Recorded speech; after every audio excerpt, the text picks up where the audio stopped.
She has a master's degree in English with a literary criticism concentration from Purdue University, and she currently teaches writing at Wabanussi Community College. Did I Wabanzi, get that right? Wabanzi, yeah, Wabanzi. Oh, yeah. I'm so sorry. Wabanzi Community College. So just for everybody who's participating, the discussion will last between 30 and 40 minutes. If you're in the audience, your video and audio will be disabled during the comment section.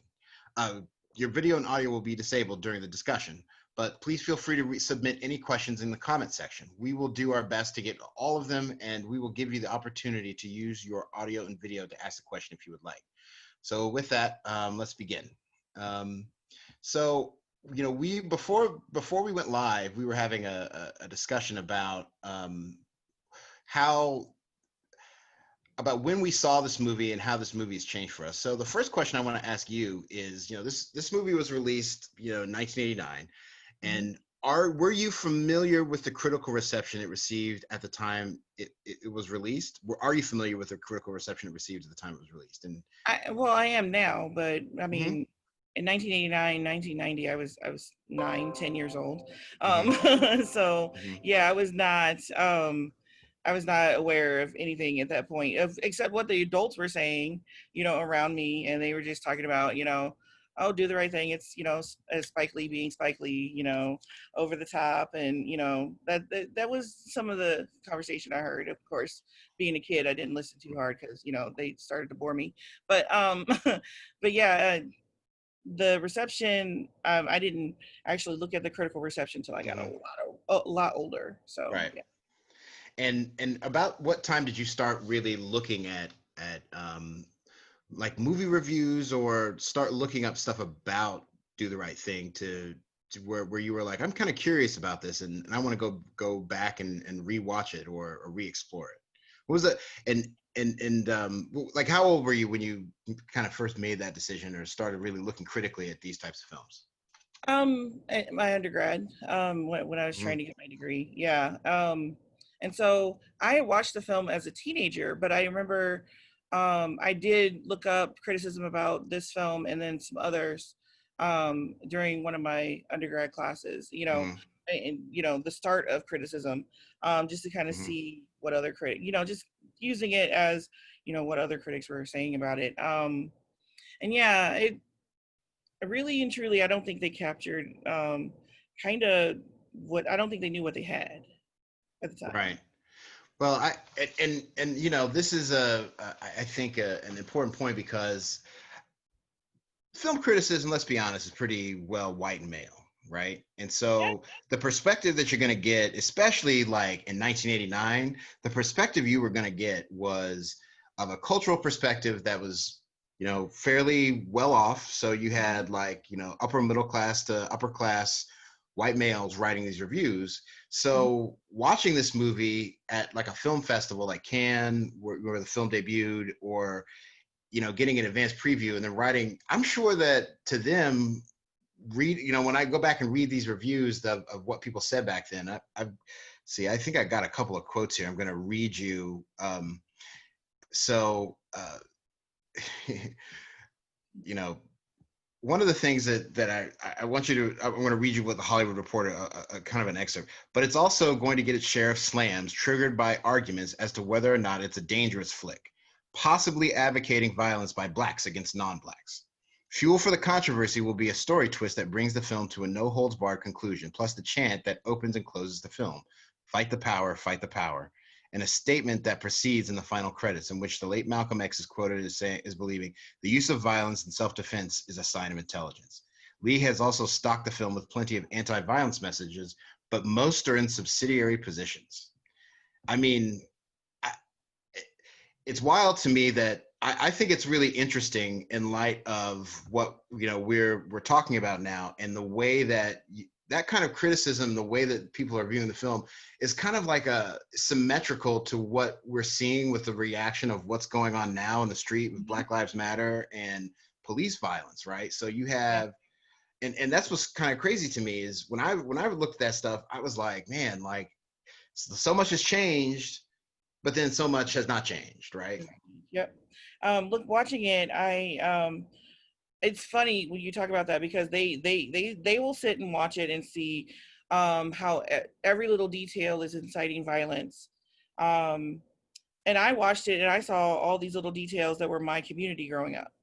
Right. People that were in my community. That was one of the things that touched me more than just the social overtones. Is how well he character how he captured kind of the Black community, like the quintessential Black community with Hmm. even down to the nicknames, and everything. So I just that's what I captured as a Black critic. I thought of how well he captured this community, and they went straight to oh, he's trying to do a race war.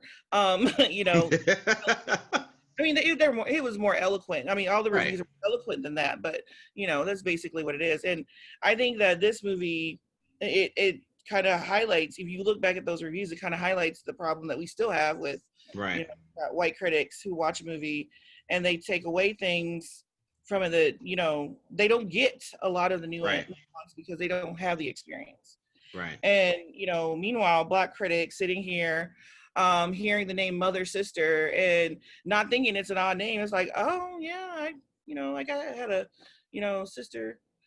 Yeah, okay, yeah, I had an auntie sister. Right. Remember, Right. and there's a guy that was like the mayor that walked the mayor that Yeah. walked around my community that we knew. Hmm. And I remember the kids used to mess with him, my brothers even. And so that scene where the boys were kind of just handling him, and things like Right. that, they probably, another critic probably saw that, thought, oh, they're going to kill him. And I'm like, oh yeah, these teenage boys messing with them. And, just kind of, you know, um, bored and because my brothers, stuff used to do that. So yeah, I think that disconnect is very important, and it shows that um, it shows that you need more diversity in criticism, to put it Yeah. simple. So there, I because the film gets remembered. I mean, I think I can't think of his name. It was a film critic I read once that said, like, as great as films are, they're really about their last 20 minutes, right? Like if a film is going to work, it's got to work in the last 20 minutes and all come together, and there's got to be a satisfying conclusion. And so the hard part about Do the Right Thing is, it feels like to me everybody takes away from Do the Right Thing that last 20 minutes. And that's what everybody harps on as being, and it is an important 20 minutes, but there's so much, like you were talking about, your community being depicted. And I'm I made a point this when I rewatched it this time around to really hone in on those moments of, like you were talking about, the depiction of the community and like the beautiful moments of joy that I saw throughout the movie, Mhm. of just people living and like kids getting ice cream, kids arguing about, like people arguing about people reading. I loved that the characters, the three teens who were hanging out in the stoop, like were reading Black Panther. Black Yes, Panther eats pizza. I'm gonna repeat. I'm gonna eat pizza. that Like, was me. I'm you like, know. I thought the thing I thought when I saw that, now I thought, oh my God, Spike Lee had blurs in it, Black nerds. Yes. Yeah. Yeah. I was like, Like, I missed this before. Um, and then yeah, the joy of it, I'm gonna eat pizza because Black Panther eats pizza. And we're not gonna be here. Yeah. And then the moment with the hydrant and the water. yes. Yes. Come on now. I mean, seriously, those are like some really, really moments of just joy. I mean, like you said, joy, depicting like, Hmm. so this movie wasn't all dark and just evil and angry like everyone says it was. I didn't think it was. I thought it was very No. dramatic and yeah. I mean, there's moments of foreshadowing of Oh heck tension yeah. and like the flashes that happen here and there, like Like when about the heat. yeah, about the heat, and then the police coming back and saying there's going to be hell to pay if he's got to come back over here with the fire hydrant. And I mean, so it's not big. It's there. The tension mounts at a very steady pace. It's a very evenly paced film, right? To me, like, and uh, so I don't really think that we're not saying that everything happens in the last 20 minutes, but it struck me this time around how much more vivid I saw those character depictions as than I did when I first saw it as a teenager, and then when I saw it in college, right? Like I made, there's so much, such a great depiction of just everyday life in a Black community that in ways that I didn't realize at the time, and I think that maybe this is because I am older and so much more film is making, has been made. Black filmmakers have made so much more film. Like how rare that was at the time. Mm-hmm. Like it, and like now that I'm thinking about it, I've always grown up in an era where that seemed to be the norm. Like, and now I'm thinking about it, I'm like, that was the reason why that's the norm is because of this movie, right? Or movies like it. And it was just so rare at the time. And I remember my parents going to the theater and seeing it, and then I had to sneak off and watch the Blockbuster Coffee with my cousin when he fell asleep one night, and that's how I saw the movie, right? So I mean, just to put a dot on how old I am, right? So, Yeah. um, So. so one of the things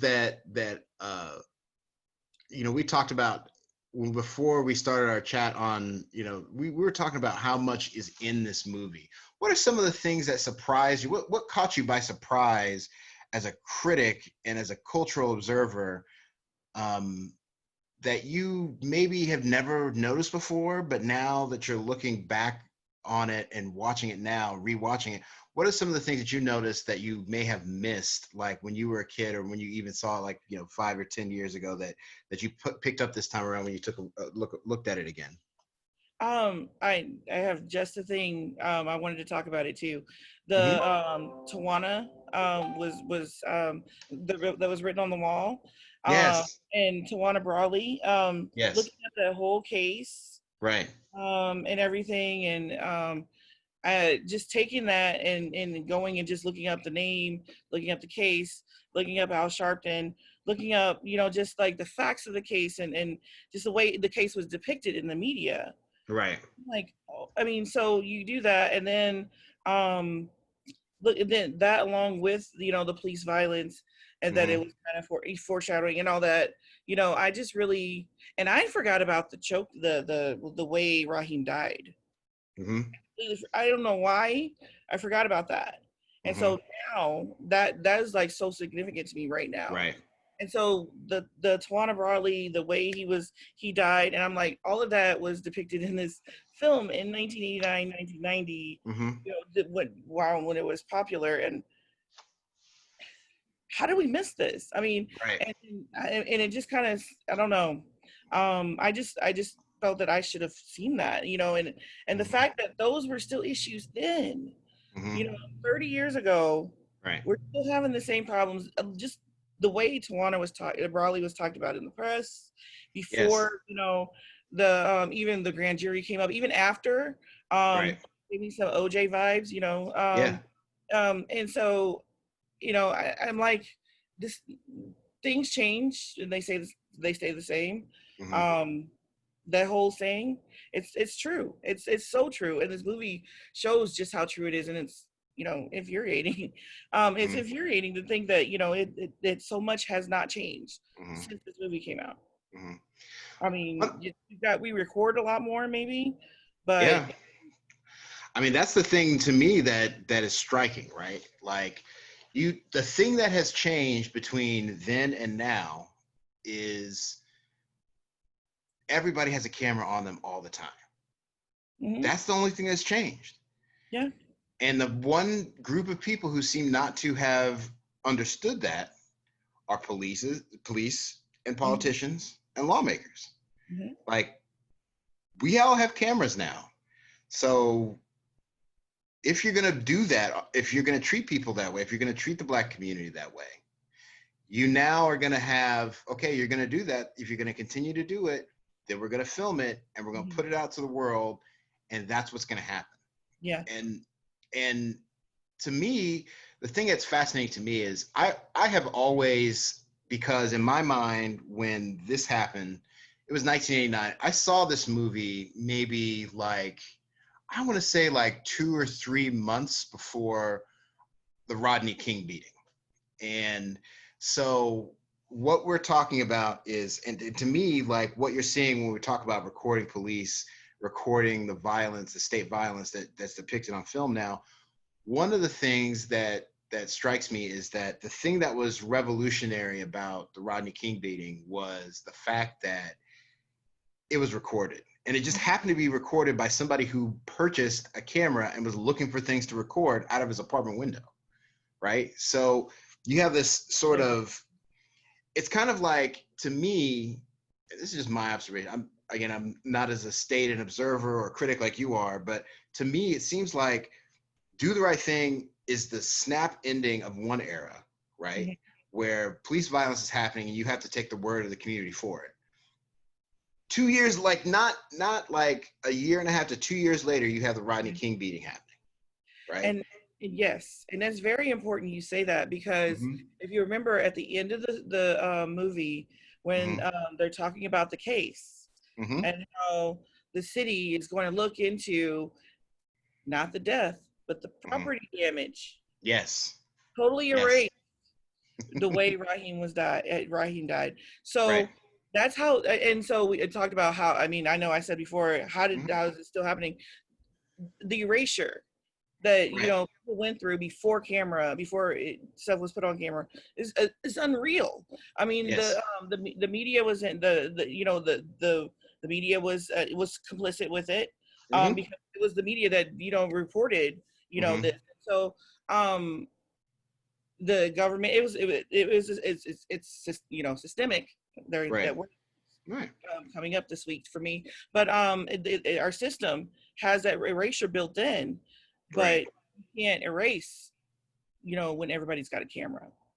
You And so, can't. having that little moment that you can miss, and I'm sure that's another one I missed. I'm sure a lot of people missed Mm-hmm. that little second where the media is talking about the case, and Mm-hmm. it never mentions Raheem, never mentions a murder or a death or anything. It mentions property damage. Right. That shows, I mean, that puts a footnote, and calls it, all erased. It shows the erasure.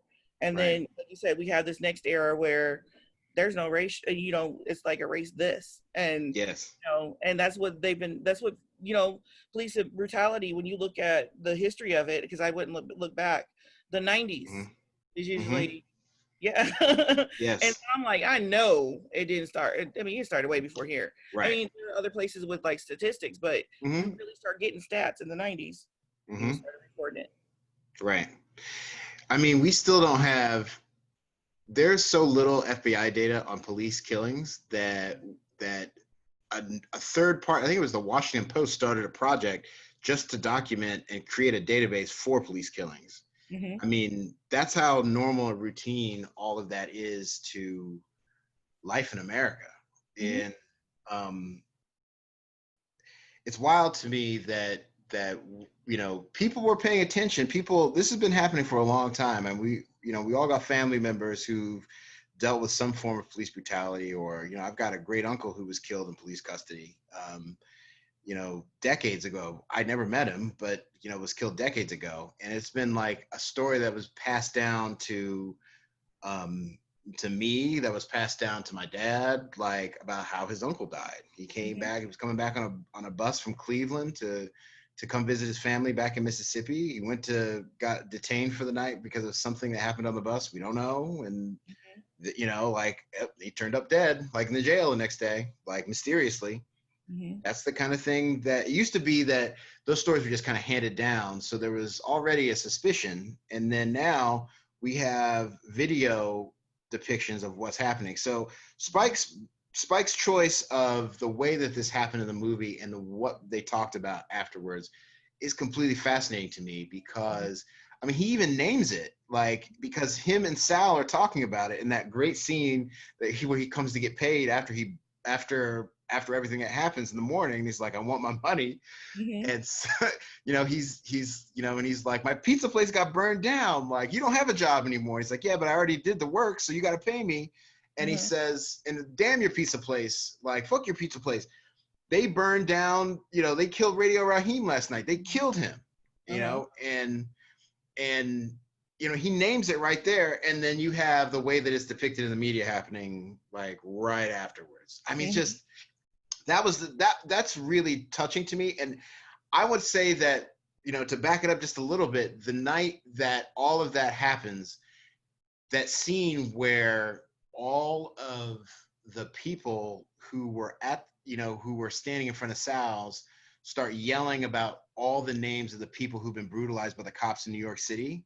Mhm. Like, Yes, to say their names. Yeah. Yeah. yeah, Yeah. like, and I'm looking at what I'm seeing at protests now, and Mhm. people saying names on social media, and it's wild to me that that was happening, like the way that that was depicted, and the way that that came up like 30. I want to know, I would love to sit down and ask him one day, like, did you, is this something you saw and you Mhm. decided to put in the film, or is this something that just spontaneously came from the cast? You, like, how did that come about? Because it Yeah. seems so forward thinking now.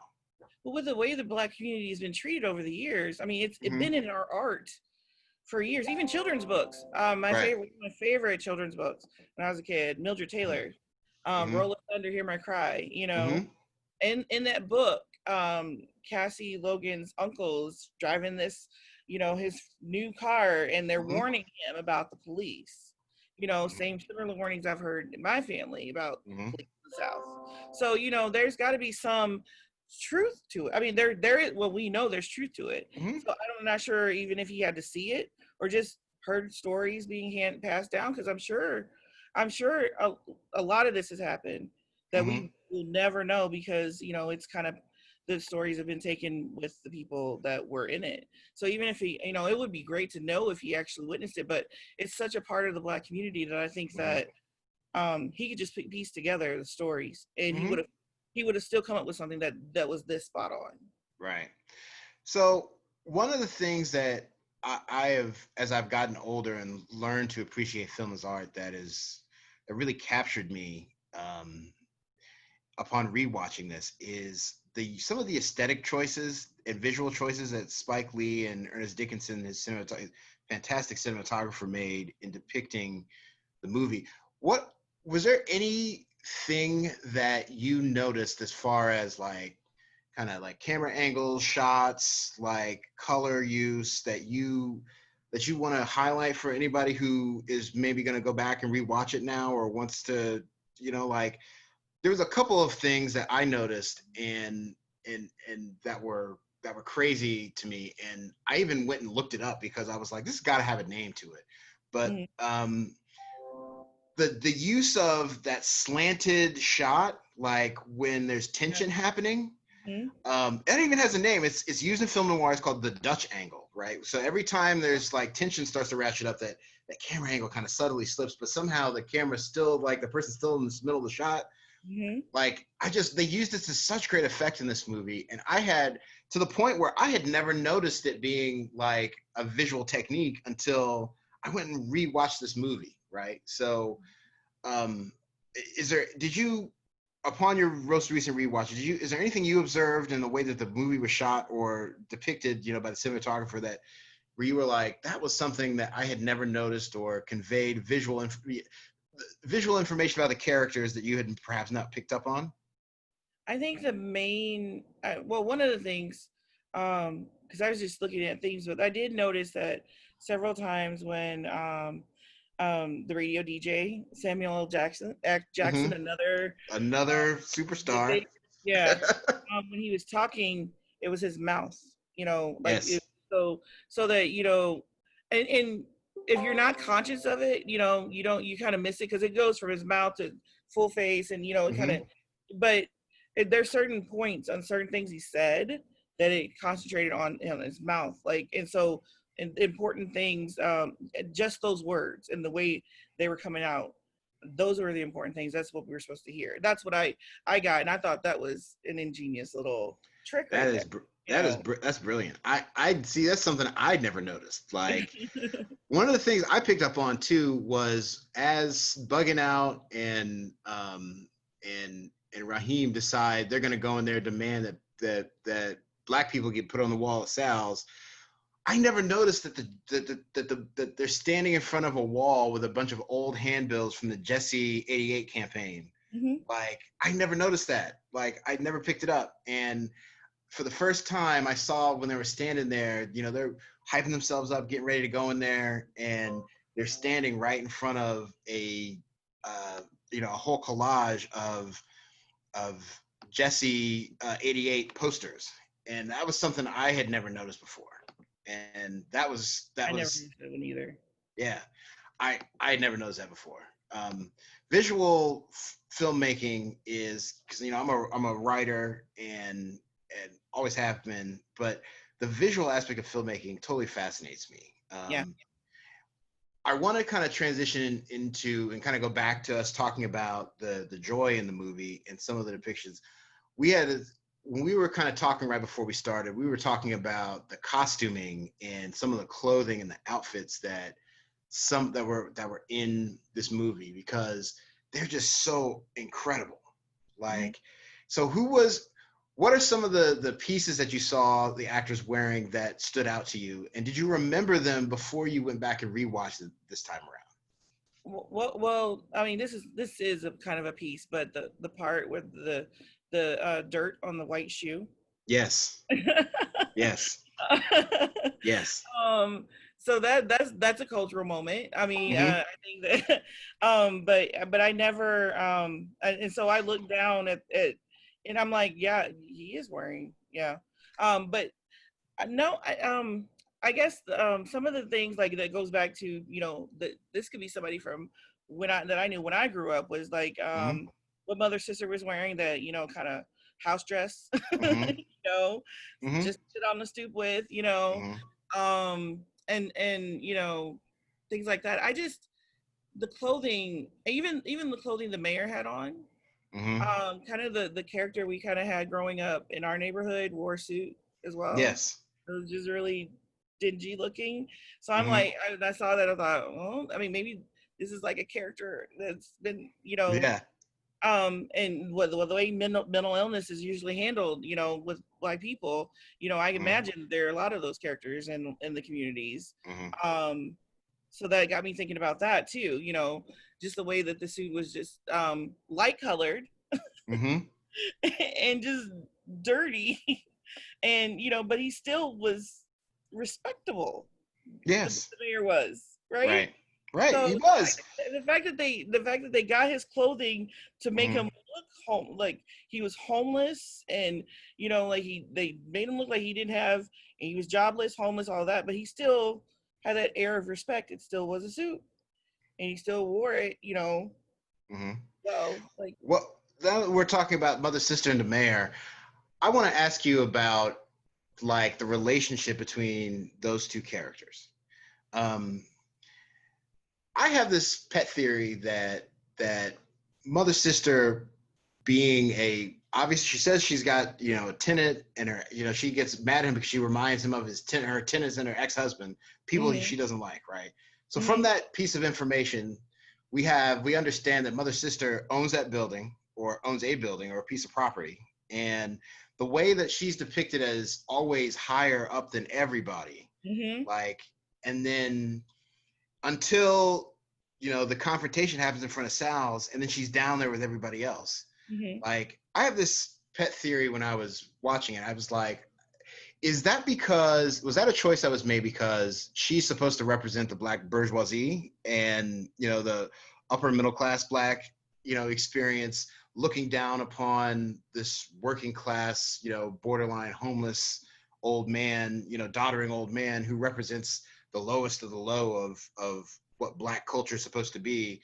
And they have this confrontation, and then he makes an overture to her with the flowers, and then after the big confrontation happens, she lets him sleep in her apartment.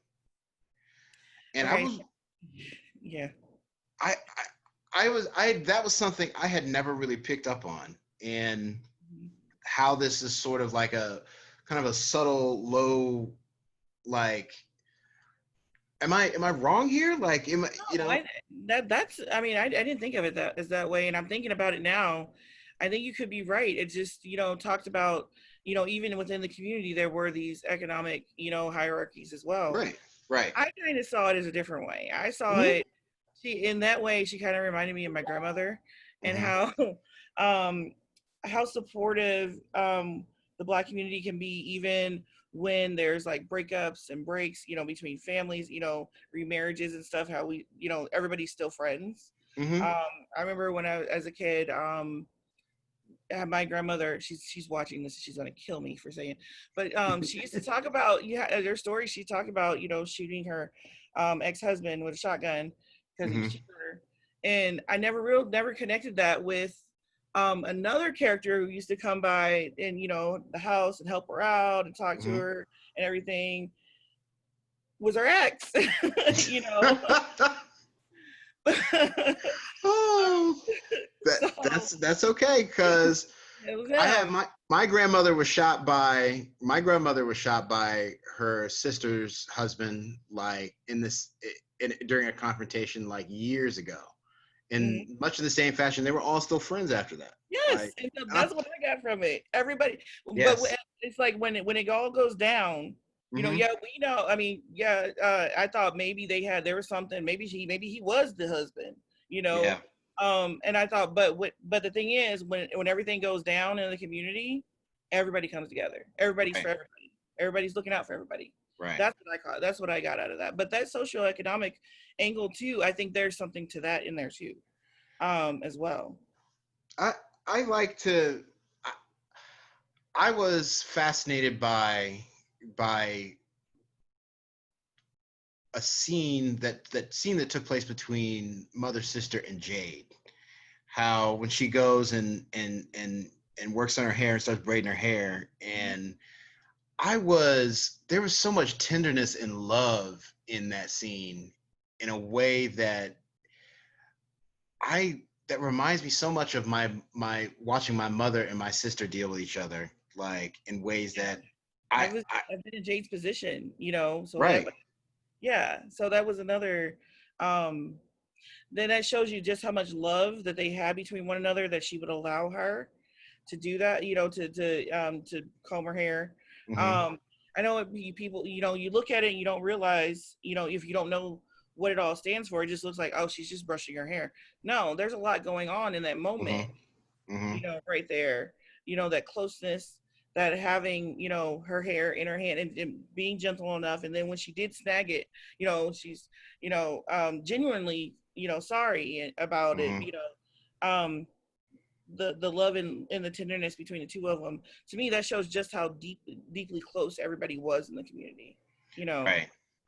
that's what I loved about it. Yeah. And it was happening not in the privacy of the living room or somebody's Hmm. house or something. It was on the stoop while everybody was going past and people were Hmm. talking and everything. So that's how, that everybody was comfortable with everybody, so comfortable that something so intimate happened outside. So one of the things that I picked out in my last rewatch, when I finished rewatching it again this morning, that I want to talk about, and we had made reference to this movie taking place right before the LA riots, is the tension in the community between the black people who live there and the Korean shop owner. Mm-hmm. Now, I don't know if you're familiar with this, but during the Los Angeles riots, the Korean stores were particularly targeted. Mm-hmm. But that was because, in a very specific way, because there had been a case where a Korean shop owner had shot a black teenager and had and killed a black teenager during a confrontation. The girl wasn't trying to do anything, you're trying to steal or anything. She's got into an argument with the shop owner, and then the woman got probation, right? And so we have yet again like this expression of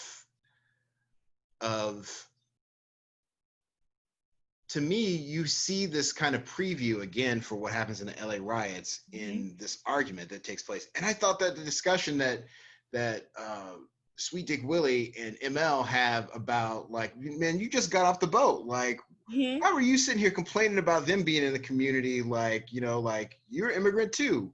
Mm-hmm. It was fascinating to me, like, because there's so much. tension still between like Black communities and immigrant shop owners and Yeah. immigrants who come and move into the community and find success in economic success in the community. And it seems like for a long time, there was that tension that existed. I'm sure it's still there, and it's still there in a lot of places from what I've observed. But it seems like in the moment that we're having now, we are seeing a lot more solidarity than we have Yeah. seen in a like possibly like I don't think I've ever seen anything like this. No, no. I think back then, and what we saw in the movie, the Korean shop owners did not see themselves as part of the community. Right. And Sal, when he was having that conversation with Vito, we Mm-hmm. found that they come from their own neighborhood, Mm-hmm. away from, I don't know Mm-hmm. how far away their neighborhood was, but it's away from this area where the pizzeria is. And Mm-hmm. Sal actually says, I can't have one, where we're from because there's too many of them already out there. Mm-hmm. But then he launches into this caring talk about how he cares for the community, see them grow, Mm-hmm. people growing up and everything.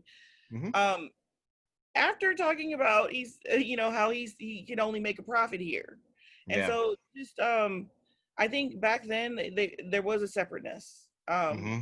between the non-white, I mean the non-black shop owners Mm-hmm.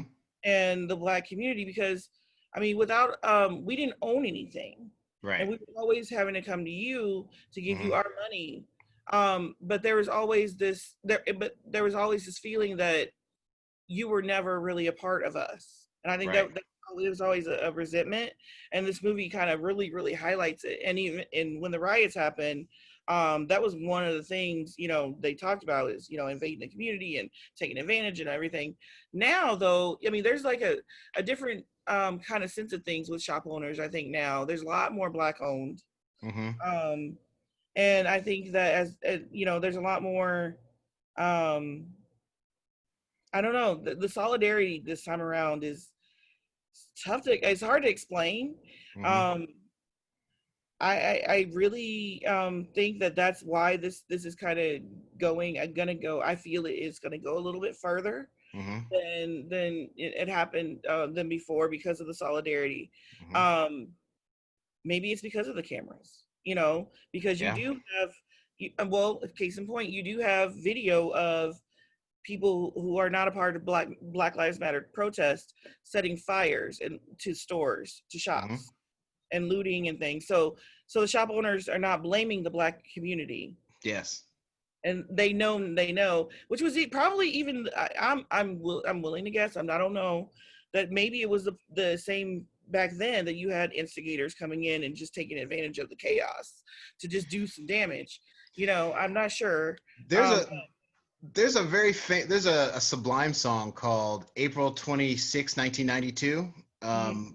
where they talk about going out and looting during the riots. And and it's actually one of their best songs. Mhm. And I think it's fascinating. I think it was fascinating enough that when I was a senior, I had to write a paper on the sociology of the LA riots, and my the prism I viewed it through was that song where they talk about going to get home furnishings and booze they can't afford and new equipment to rock on, like all this shit like that they went and stole. I mean, it's a great song, like, but I contrast it with the Dr. Dre song "The Day the Niggas Took Over" Mhm. on the Chronic, and like how they're built, like how much Sublime sound was influenced by hip hop, and how to the point where they're making. I mean, the takeaway in their song is that like, look, we've gotten our ass kicked by the cops too, like and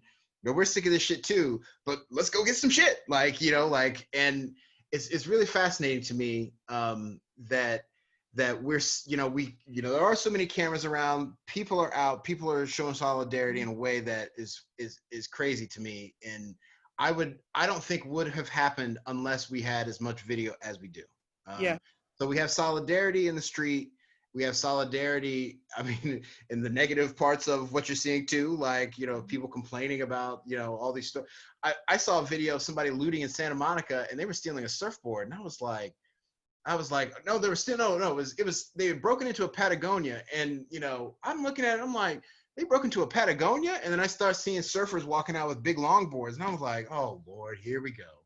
So it's just like, I was like, it's You ain't chaos saying out in the Black street. Lives Matter. Uh, So it's I've seen some crazy things. I've never seen anything like what we're seeing now. mhm. One of the things I want to talk to you, because we have done very little talking about Sal and Vito and Pino, like kind of all of them, and to me, like what they represent. Sal's a fascinating character to me, Yes. um, because and Sal's a fascinating character to me because he is probably the best depiction of the type of racism that is so pervasive among how do I put this? Like how so pervasive that I have experienced personally and that I see as pervasive throughout like capitalism and the way that racism actually works in America. Like he's a fascinating character to me. Mhm. Um, I I like that. I like him as a person. Like I liked him as a person. Like I like the way that he calls his sons idiots. Like I like the way that he ran his business. But his disdain and the way that he handles the conflicts with the black characters is so fascinating to me. Yeah. Like because Um. yeah. Well. Well. There's okay. So there's one moment that kind of to me showed how he really felt, whether he knew it or not. Mhm. He talked about how close he was to the community. He knew everybody. How he's been there, and he's going to be there longer. And but then there's this moment where his son goes out on this racist rant outside the store. And so you've Mhm. got the son yelling at a bunch of, yelling at people outside the store. You got Sal sitting, and it's framed as if, you've got Sal sitting here and his son out there. They're Mhm. still across from one another. But Mhm. Sal is sitting quietly and he's not doing anything, but his hands in his head, his head in his hands, and or maybe a few times shakes his head, but he's not saying anything. He's silent. There's like Mhm. over radical, violent racism happening to the people he said he cares about, and Right. he's silent. Yes. That's America right there. I mean, there's America Yes. right there. Yes. And it takes other black people coming to save the person that's being that's probably going to get beat up really bad out there by Mhm. Styles because I mean Vito had a lot of rage. He wanted to beat somebody up. I mean he's like Yes.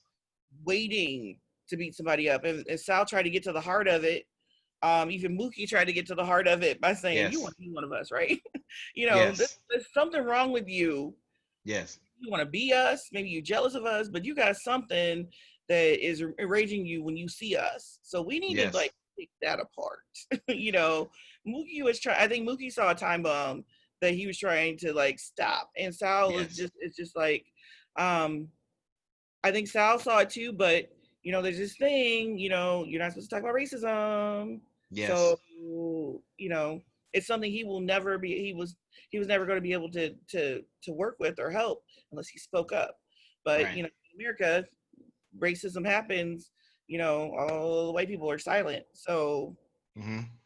and the black they, forget about it. And that's the way it's done. And so I think that moment kind of depicts that well.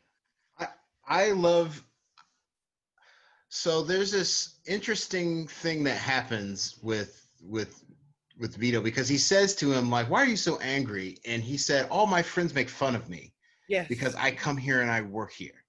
He said, Mhm. "Go feed the jigaboos and all Mhm. these things." Like, and it's fascinating to me, like, this anger that's happening. I mean, anger is a secondary emotion, right? So, like you're either afraid or you're disappointed, Mhm. like, right? So what's fascinating to me is trying to think, we have the root of his anger, but to me, that scene kind of spells out. He's ashamed of the fact that he has to come to this black neighborhood to make a living. Mhm. Like, because ultimately he realizes in that moment that his friends are making fun of him, that like as much as he has this disdain, he relies upon this community to live. So Like it's his like dad points it out to him. Yeah, it's self-hatred that at that point. Yeah. Yeah. I Um, mean, to me, that's powerful to it me. is. It is. You And know, it like, also speaks to, the fact that when you go looking at the people who make money off of the Black community, right. I think Spike was like revolutionary in the fact that he had that family talking Mm-hmm. about those things, Mm-hmm. because we get a look at, well, they have to know they're making a profit off of us, right? Yeah. Yeah. Well, they do, and they got some feelings about them. Yes. It just ends Yes. up, those feelings end up causing more harm to us. you know Right. Right. yeah. And I so that's a, that so while we're on the subject of Sal, I was struck by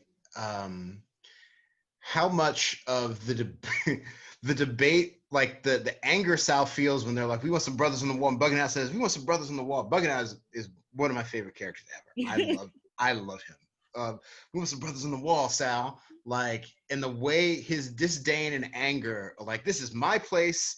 Oh, Italian Americans only, like, on the wall, right? Hmm. You have this thing that's happening with everybody getting upset about the Columbus statues and all these monuments to slavers, Confederates, and generally terrible people, like, um, happening at the same time. And this rage that Sal gets into over, like, to the point where he bans him from the pizzeria because he's demanding representation Hmm. on the wall, like, because we spent all the money in here, like, we want a picture of brother on the wall, like, it I have like, the fact that that happens in this movie, and like all of this discussion is happening right now, to me, Hmm. like, that's what made it a perfect pick for movie club for me, because, like, there's so much in this movie about, like, that's reflected in what's happening, like, literally right now. Yeah. um Yeah, Sal really had no he said it, the Italians on the, and all this. I mean, but he really had no real logical reason why there couldn't be any Black people on the wall. no. It's like there's no real logical reason why you do need that Confederate statue up in your Right. city in Right. Indiana, or Yes. up north. Yes. Yes. Um, it's like, well, here here in Indiana where I'm at, there was like a whole thing a couple years ago about Confederate flags. They were Mm-hmm. banned at a school not far from where I'm at, and Mm-hmm. there was a they you thought that they were gonna riot, and I'm like, Yes. do they realize what side of the Civil War we're on? Yes. That's not our flag. I mean, we were But like one of 3 states that claims Lincoln, so yeah, and yeah, right. yeah. And some of them started talking about heritage. I'm like, whose? Yeah. And to me, that's the same thing as Sal. You don't have an argument. You're just getting emotional because you are getting hit with the fact that you're feeling your racism right now. Yeah. You're getting called a racist, low key, and you really Mm-hmm. don't like it. That's Yeah. all you're feeling. Yeah. And because he doesn't want it. He's I mean, doesn't have any reason, and he just kind of I think he got hit with the fact that he just don't want Black people on the wall in the store, and he felt some kind of way about it. You know. One of the things that I kept coming back to in my last rewatch was Sal's pride and ownership of Sal's Pizzeria. So, I built it with my own hands. He gets really upset when Mookie's like, "You'll get the money from the insurance. You know how this works." And, Right. like, and he's like, "But I built this place with my own hands." Like, and like that whole confrontation happens with Bugging Out when he's talking about, "This is my pizzeria, Hmm. and you're a troublemaker because you want to do something to it," right? Hmm. And I keep thinking about, like, Sal as this metaphor for a certain kind of, like, ethnic white experience, and by that I mean, like, if you've lived on the East Coast, white ethnicity becomes a lot more important than it is, like, in the rest of America. Like, out in the Midwest, and I say this as a person who's lived in California, Louisiana, Indiana, and New York, right?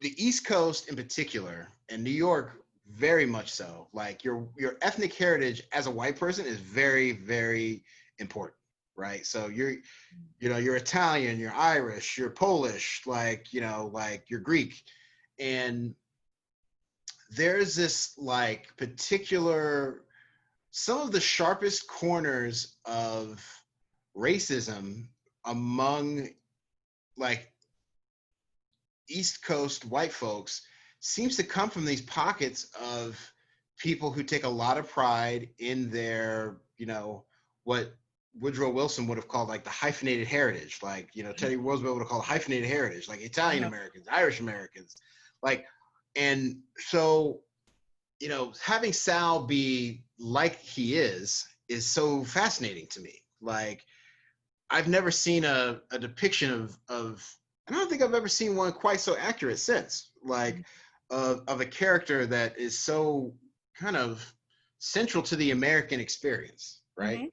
Mm-hmm. Like, I can't, I just, he's just an amazing character. Yeah. What's fascinating is in my research when I was getting ready for this, I went back and I looked up Danny Aiello. I love Danny Aiello as an actor. Like, he's a fantastic actor.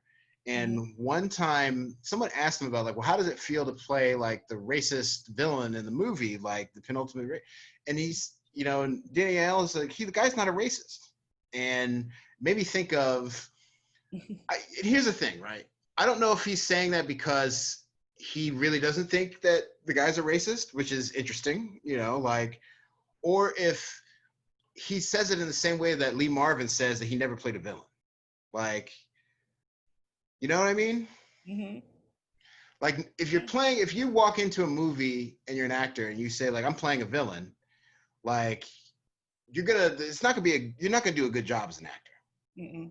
So I don't know if he's cosplaying as a guy who doesn't think he's racist, or if he really doesn't know or doesn't think the character was racist. In any case, an inspired choice for the actor. But what do you think about that? Um, well, when you go back to talking about the pockets of, the hyphenated um, Americans, I think that for some reason they like to compare themselves to the black experience. Mm-hmm. Remember we had this whole thing going around a few years back about Italian people, I mean not Italian people, Irish people being enslaved too, and I don't know where that came from, Mm-hmm. but they want to say that they suffered too. Mm-hmm. We're not the only one, so it's almost like with them we almost get into an oppression Olympics. Yes. Like Yeah. even That's trying. exactly what it is. And so it's like I'm not so my people had to come here and do, and that's what it felt like Sal was doing. I Right. had to do this, by myself, and I didn't have help, and or the money from my parents or whatever. It's almost like an oppression Olympics he's starting, Mm-hmm. and with us, and it's like, you know what, we don't care, just give us our money and treat us right. Like Mookie Yeah. was. But as far as him being a racist, he definitely was. He just didn't know Mm-hmm. it. Yeah. But I think he's the type of racist that a lot of people in America are. Right. They're not. I'm going to put a cross up in your yard, and I got a Klan, hood in my closet. Racist. To them, that's racist. Yeah. I mean, I'm in the Yeah. Klan. We burning some stuff. I didn't kill some stuff. Maybe I didn't said the N word Mm-hmm. and meant it. Mm-hmm. It was accidental. But otherwise, then to them, there's no other. You're not racist unless you do any of that stuff. So, um, So I want to open up the field for questions right now. If there are any, I'm gonna to just ask if anybody's got any questions. Please put them in the chat, or let us know if you want to ask a video question. We are very happy for folks to have joined us, and for folks who are going to be listening and watching afterwards. We're very excited that you're going to be doing that too. So we really appreciate it. We're going to try to think of what other points we want to hit. There's only one more that I really want to get to, and I'm going to ask this to Janita before we start talking, before we take the next question. The role of hip hop in this movie is that was my point. That was going to be my point.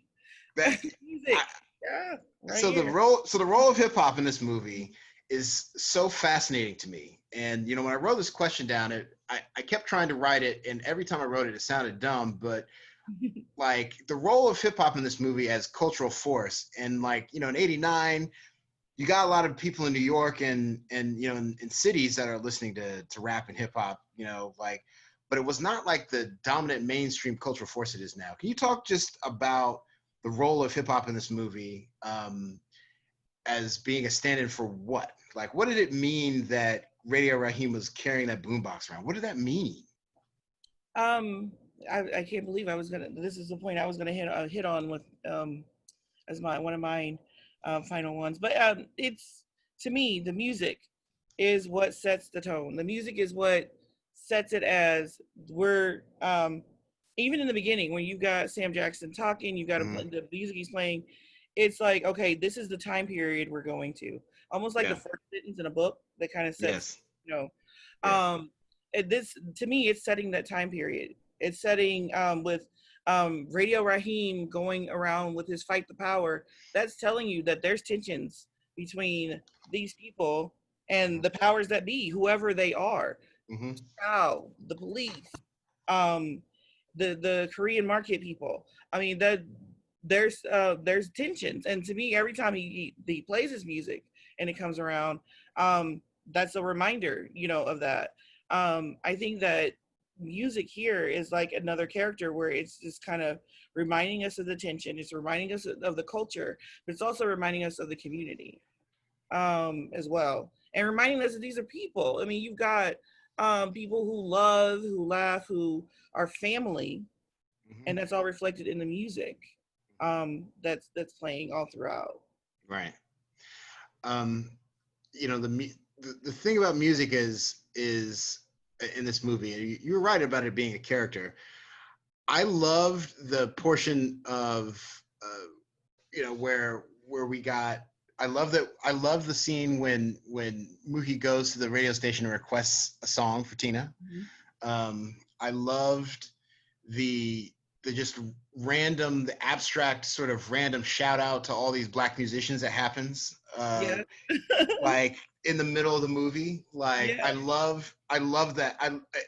It, it's such a great slice of life in 1989. Like Mhm. just name checking all these artists, Mhm. all of them. Like, and there was all kinds of artists, and there was like Wynton Marsalis, Brandon Marsalis, Redhead Kingpin, EPMD, Yeah. Anita Baker. Like, Yeah. It's like, so if you forget what time this was set in, yeah, you know, yeah. We're so, here to remind you one more time. yeah.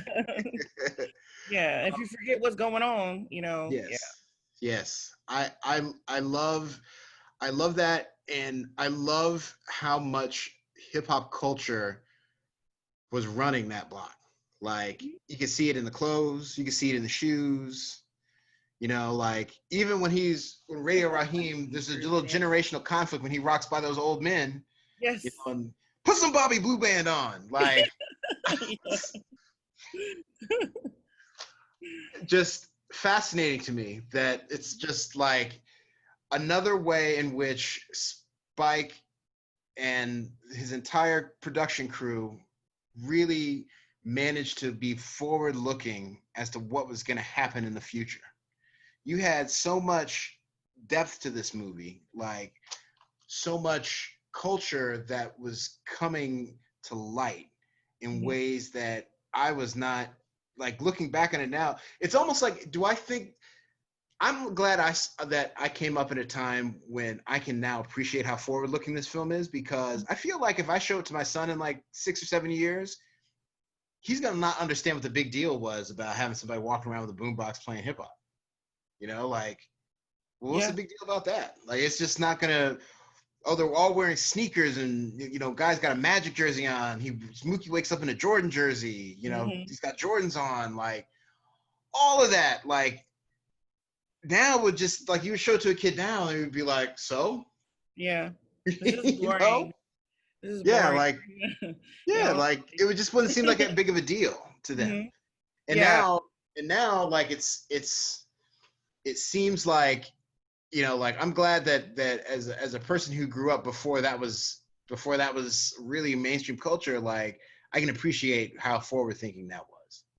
It's almost like they were did like a study of the community and Right. society, kind of an anthropological type of study, Yes. because the film is that intense, Yes. down to, I mean, down to that moment where you get the tire mark on the white sneaker and he's Yes. trying to scrub it away with a toothbrush. And Yes. so it's almost like they go and they take notes and they study, like Spike just sent a bunch of people in to take notes and study the community and then come Yes. back. And Yes. then now we're going to put this movie. It's like it's a perfect cultural study Yes, it of the time. is. Um, I I one scene that is near and dear to my heart, and I took with me, and I realized the power of it even when I was like 12 years old when I first watched this movie.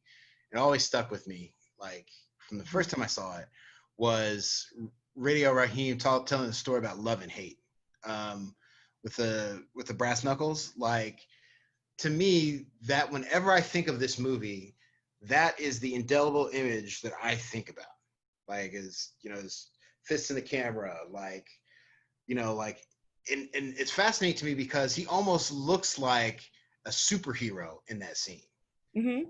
Like, and I had never really, while I had realized and understood that that was a powerful scene when I was a kid, it wasn't until like I watched it maybe like 10 years ago, 15 years ago, rewatched it, where I realized like just like how many times the camera angle changes to shoot him Mhm. from different sides, and then we move from like the side profile shot to like standing in where Mookie's shoes are, like to talk about like him. So he's looking right into the camera, kind of breaking the fourth wall. Like I just an absolute.